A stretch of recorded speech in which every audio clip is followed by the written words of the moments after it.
종합병원 등에 가보시라 여러 문제가 있지만 비상진료체제가 원활하게 가동되고 있다.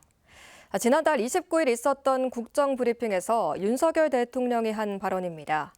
이후 많은 비판이 잇따랐고 의료 현장의 위기 상황을 담은 자료도 속속 나오고 있습니다. 국회 용해인 의원실에 따르면 전북에서는 응급환자 이송에 1시간이 넘은 사례가 무려 60%가량이나 급증한 것으로 나타났습니다. 의료체계가 흔들리면서 골든타임이 무너질 수 있다는 걱정이 단순한 우려가 아닌 현실이 되고 있습니다. 김학준 기자입니다. 구급차가 응급실로 줄지어 들어섭니다. 환자들은 겨우 병원을 찾았지만 진료를 받기란 쉬운 일이 아닙니다. 환자 자체 보고 중증, 경증이니 판단을 하라는 거 그 자체도 잘못됐다고 생각을 하는 거죠. 갈 병원을 찾지 못해 1시간이 넘도록 구급차에서 거리를 헤매는 경우도 적지 않습니다. 1시간은 거의 넘죠. 다른 병원으로 제3의 병원으로 이송을 한다든가 그런 경우가 있어요.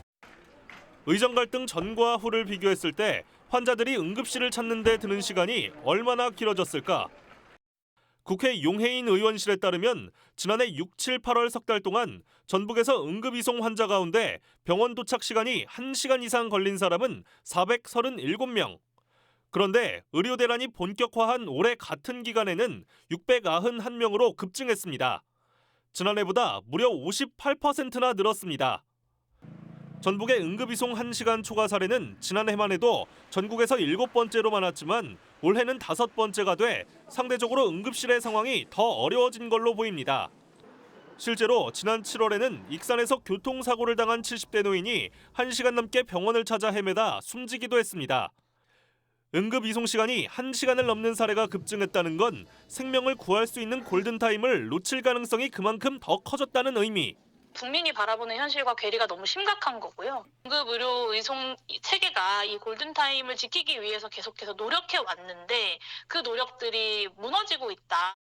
소방당국은 1, 2차 병원에 환자들이 대거 몰릴 것으로 예상되는 추석 연휴를 가장 큰 고비로 보고 있습니다.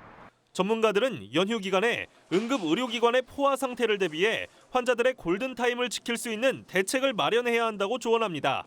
응급환자를 병원에 임계하는 과정이 지연이 되면 관할 지역 구급 체계에 공백이 생길 수 있기 때문에 구급 전문 인력이라든지 구급차 등의 확충이 필요하다고 봅니다.